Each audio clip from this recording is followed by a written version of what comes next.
Hello నమస్తే welcome back to my YouTube channel వేసి Paradise.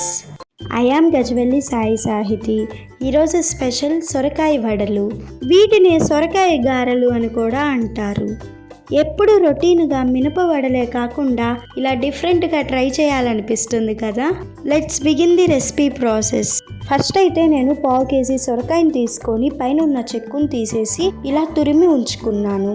తర్వాత ఒక మిక్సర్ జార్ తీసుకొని కోర్స్గా కట్ చేసుకున్న 2 మీడియం సైజు ఉల్లిపాయలు, 15 నుంచి 20 పచ్చిమిర్చి, 3 ఇంచుల అల్లం, గుప్పడంత కొత్తిమీర, కొద్దిగా కరివేపాకు, మీ టేస్ట్కి తగినంత కల్లుప్పు వేసుకొని కచ్చా పచ్చాగా గ్రైండ్ చేసుకోండి. మీరు ఇలా గ్రైండ్ చేసుకోకుండా చిన్న చిన్న పీసెస్కి అయినా కట్ చేసి సొరకాయ తురుములో యాడ్ చేసుకోవచ్చు.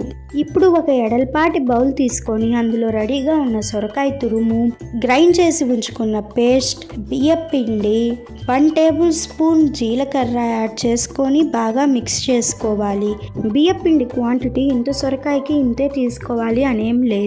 సొరకాయలో ఉన్న నీరుని బట్టి బియ్యపిండి క్వాంటిటీ చేంజ్ అవుతూ ఉంటుంది. పిండిని మిక్స్ చేసుకునేటప్పుడు ఏమాత్రం నీరుని యాడ్ చేసుకోకుండా సొరకాయలో ఉన్న నీరుతోటి ఎంత బియ్యపిండి అయితే కలుస్తుందో అంత పిండినే కొంచెం కొంచెం యాడ్ చేసుకుంటూ మిక్స్ చేసుకోవాలి. పిండి కన్సిస్టెన్సీ ఇక్కడ చూపిస్తున్న విధంగా ఉండాలి. తర్వాత పిండిలో నుంచి కొంచెం కొంచెం క్వాంటిటీని తీసుకుంటూ గారెల షేప్లోకి ఇలా ఒత్తుకోండి. మరీ మందంగా మరీ పల్చగా లేకుండా చూసుకోండి. ఇప్పుడు స్టవ్ మీద ఒక కడాయి పెట్టుకొని డీప్ ఫ్రైకి సరిపడా ఆయిల్ వేసుకొని హీట్ అయిన తర్వాత రెడీగా ఉన్న గారెల్ని ఒకదాని తర్వాత ఒకటి వేసుకుంటూ మీడియం ఫ్లేమ్ మీద లైట్ గోల్డెన్ బ్రౌన్ కలర్ వచ్చేంత వరకు ఫ్రై చేసుకోండి.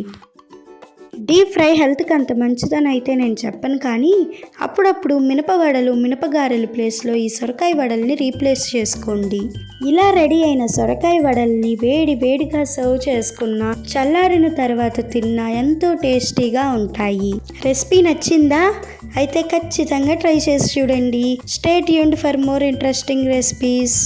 Please do watch, like, share, comment and subscribe to my YouTube channel. Thank you for watching. Bye bye.